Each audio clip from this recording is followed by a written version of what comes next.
everyone, my name is Marian Guevara. A huge hello and a huge thank you to anyone who is just clicking on this video or checking out the channel. Whether you are a new subscriber, an old subscriber, or if you're just a visitor, thank you very much. Your viewership is always appreciated. So as you can tell from the title, I'm doing a video that is quite new to this channel, and that is a vinyl collection tour. Now, 2 years ago, I did a physical media haul where I showed all the physical media that wasn't books that I accumulated. So that includes DVDs, Blu-rays, and vinyl. And since then, I've added quite a number of vinyl to the collection to a point where I can dedicate an entire video to it. Now, I would definitely consider myself to be a casual vinyl collector, a casual vinyl listener. I'm certainly not going to be one of those people who have like walls upon walls of vinyl. It's just not feasible for me. So I try to be very selective with my collection, only getting, artists that I love or albums that I consider to be no skips, or maybe they're just soundtracks of films that are my favorites. So yeah, let's get on with the tour. So the first two that I have to show you, if you go on Discogs, they are described as spoken word vinyls. So they're basically audiobooks that have just been pressed onto vinyl. And these are from the company Cadabra. And Cadabra focuses on classic horror stories. So think H.P. Lovecraft, Edgar Allan Poe, Arthur Machen, Algernon Blackwood, just a lot of my personal favorites.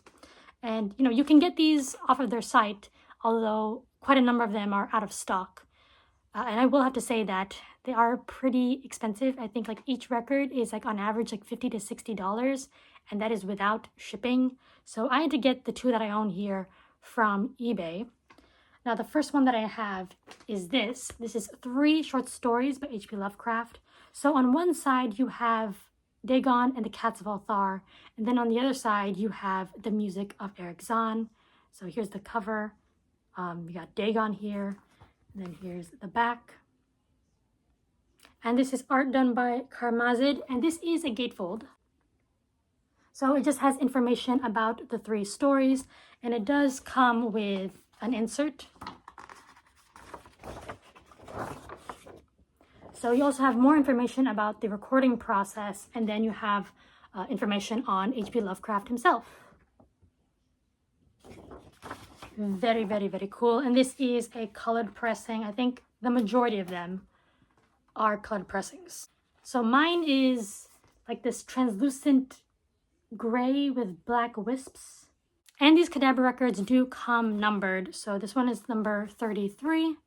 So that's 3 H.P. Lovecraft stories. I backed you up a bit more because it's going to be hard to like show all the gatefolds because I have no space. So anyway, the next Cadabra record that I have, I actually, once again, got off of eBay, but I won it on a bid. Someone was just offloading their entire Cadabra collection.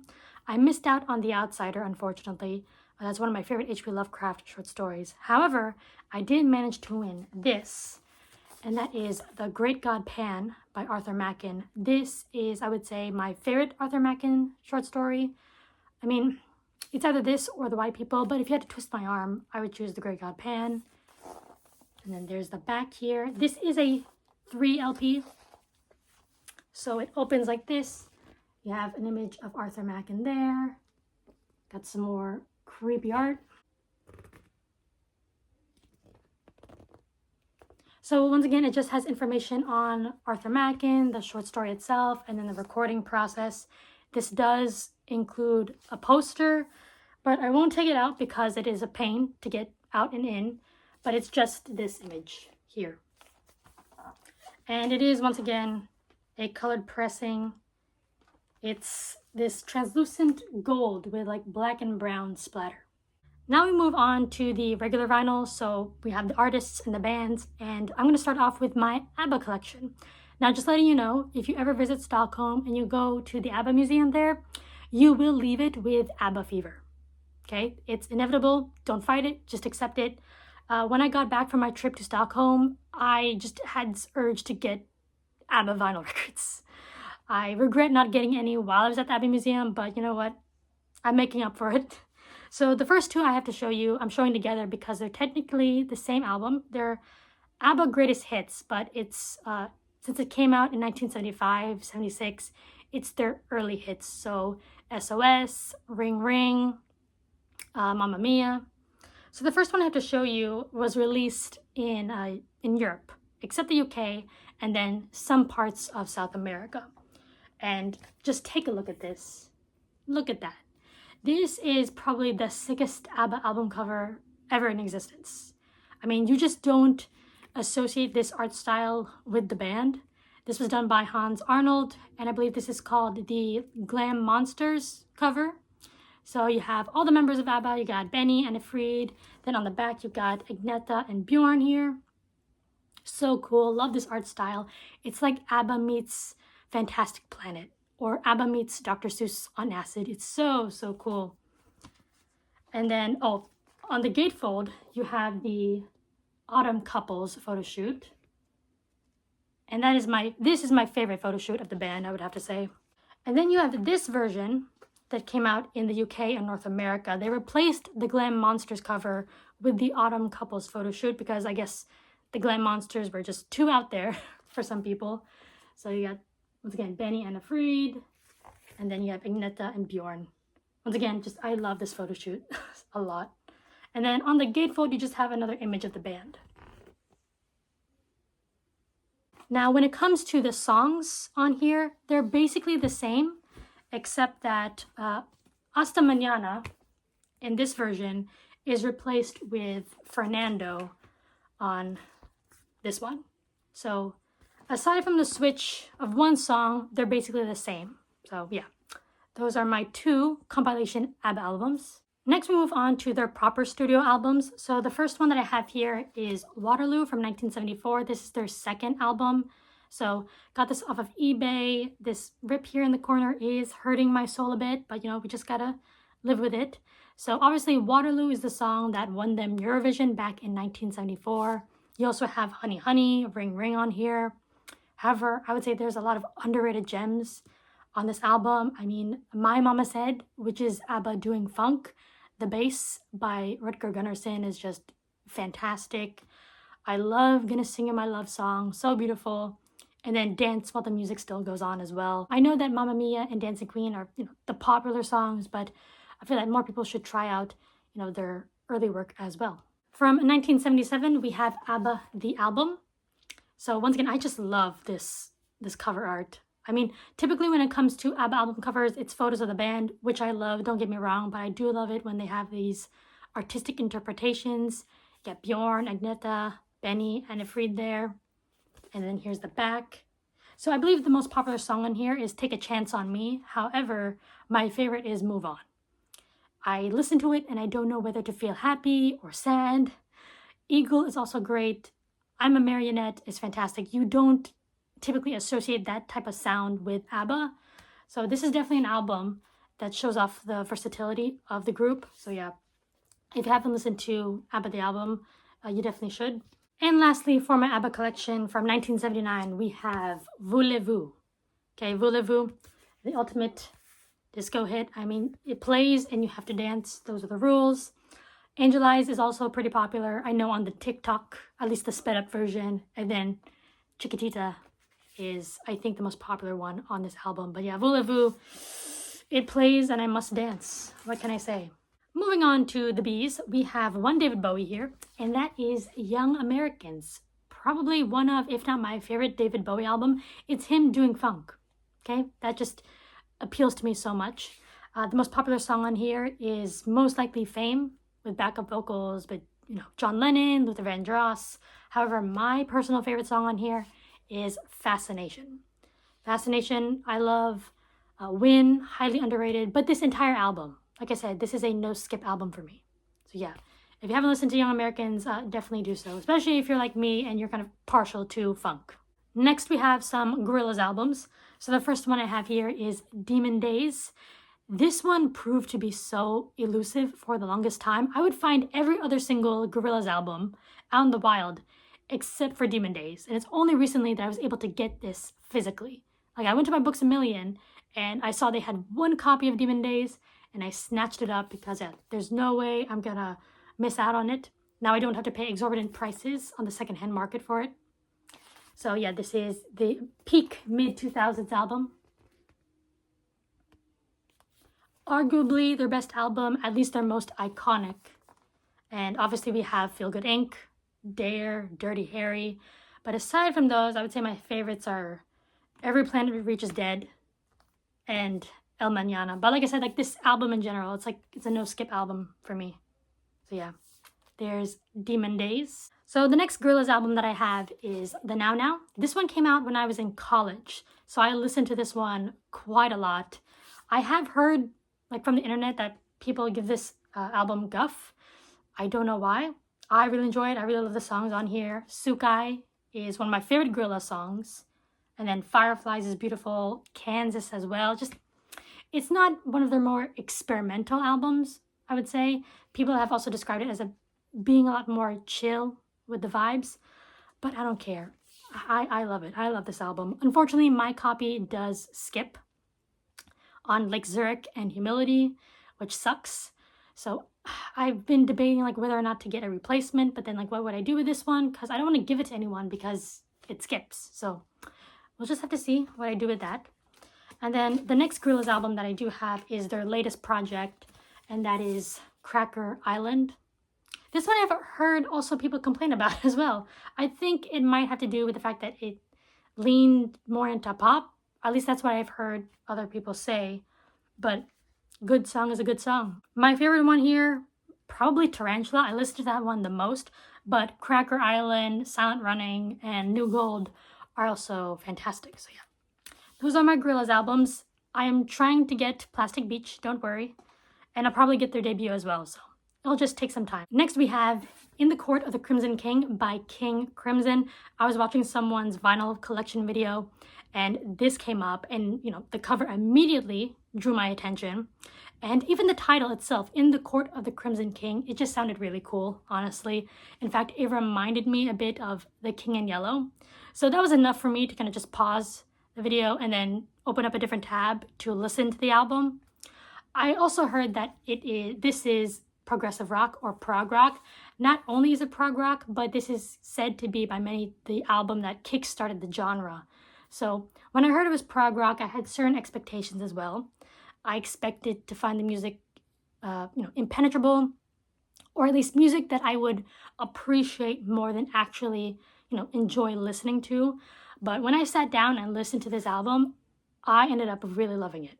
I'm surprised with how much I ended up really loving it. Even Moonchild, which has 9 to 10 minutes of what is basically improv, I still really enjoy. I mean, if the mind wanders off a bit, it's like watching a Tarkovsky film. It's just part of the experience. My favorite song on here, probably I Talk to the Wind. I listened to that and it's probably one of the most beautiful songs I've heard.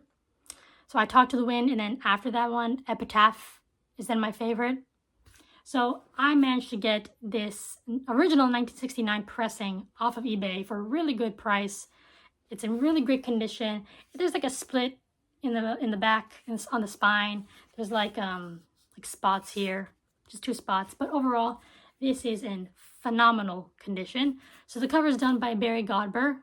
This is probably the best cover in my collection, not gonna lie. One of the songs is 21st Century Schizoid Man. So in the front is the Schizoid Man, and then when you open it, you have the Crimson King, and then you do get lyrics. Also, the lyrics to these songs, fantastic, like poetry, absolutely poetry.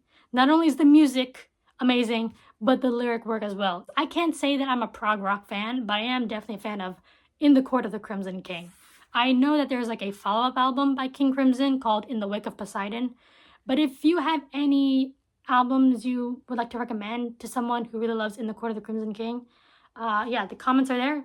Just drop a recommendation. Next we have Leve's Bewitched. When it comes to female artists working now, her voice really stands out to me. I just love how soothing it sounds, and I do love the classical jazzy vibes to this album. Dreamer was the first song I heard from her, and I was very impressed with that. But I listened to Second Best and From the Start the most. So this is, once again, a gatefold. And this one is an opaque orange pressing. This one I got from Books A Million.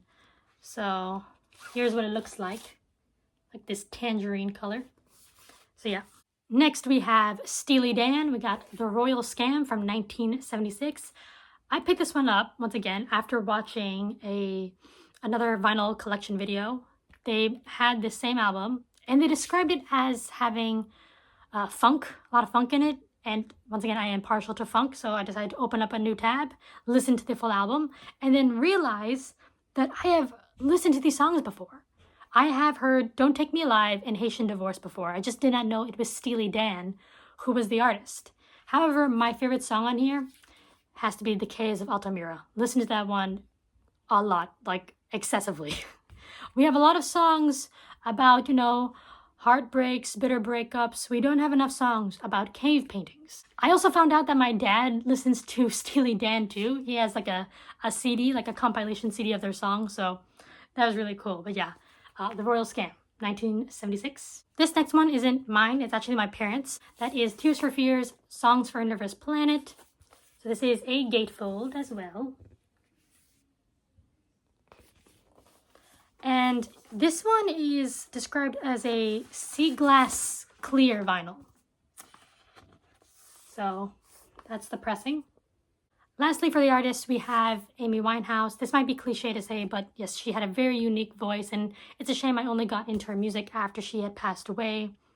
Obviously, Back to Black and Rehab are very popular, but my favorite song on here is He Can Only Hold Her, followed by Love is a Losing Game. Now, the last bit of vinyl are all soundtracks. I do listen to a lot of soundtracks. In fact, I am planning on adding more to the collection in the future. However, this one I am willing to rehome. So if you are interested, just let me know. And that is the soundtrack to Merry Christmas, Mr. Lawrence. This is the 1983 film starring David Bowie, who had nothing to do with, the music. However, the actor opposite him, Ryuichi Sakamoto, did. He was the composer. And, if you're interested in synth, a lot of synthy goodness on here. I mean, this is a great album. I just don't listen to it a lot anymore. Favorite track on here? Honestly, between Merry Christmas, Mr. Lawrence and Forbidden Colors. But the thing is, Forbidden Colors is basically just Merry Christmas, Mr. Lawrence. But it has the vocals of David Sylvian from the band Japan. So, yeah, either one of those two, honestly, is my favorite.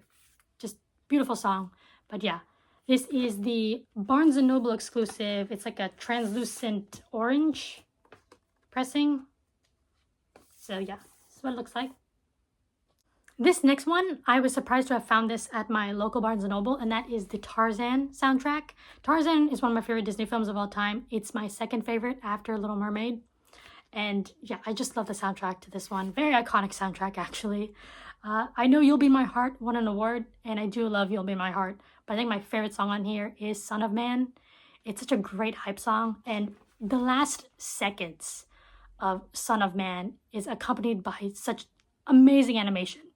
If you've watched the film, you know what bit of animation I'm talking about, with Tarzan swinging and sliding through the trees. It's just so amazing. This is a translucent green pressing. I know they have a picture disc, but I did not want the picture disc. I want the actual vinyl itself. So there you go. Translucent green right there. I'm very happy to own this. Hoping to get Little Mermaid on vinyl as well. This next soundtrack is from one of my favorite films growing up as a kid, and that is Tim Burton's Corpse Bride. Was anyone else absolutely wrecked by the love triangle in this film? Oh my gosh. Oh my gosh. But yes, still well done. One of the better done love triangles that I've come across, not gonna lie. So anyway, Corpse Bride first came out on vinyl when the film released back in 2006, 2007, and it never got a reissue until a few years ago. And this is the official first reissue. This was done by Real Gone Music, and it is the moonlit vinyl pressing that was limited to 1,250 copies. So I know they did another pressing with blue and black swirl or something like that, but this is the official first reissue, because there was no way I was gonna miss it, because I love the music in this as well. So this is the pressing. It's a translucent, or I'm sorry, milky translucent color. But yeah, very, very happy to have gotten this. I love the ballads. I love the jazz. There's some tracks on here called the Ball and Socket Lounge music. Ooh, so good. Danny Elfman, well done, well done. Moving on, we have a cover that I'm gonna have to censor a tiny bit because I don't know with YouTube. But this is the score to Perfect Blue. Perfect Blue is one of my favorite films of all time. Satoshi Kon, one of my favorite directors of all time. And yeah, this is done by Tiger Lab Vinyl. And here is the gatefold. Look at that. Lovely. This is the cover to the Blu-ray. And there's several different pressings, but the one I have is light blue with like pink and white splatter. If I could just take it out. Get out. Oh my god, it might be stuck. No, that's good. We're all good. So this is what it looks like. So this is the score to the film.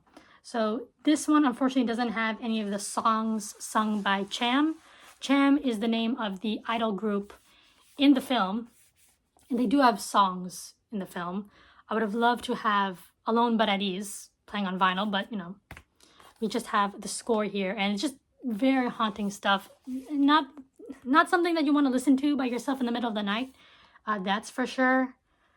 Virtual Mima especially just kind of like gets under my skin, especially the voice version where it's just chanting. Just a great movie, haunting film, haunting score.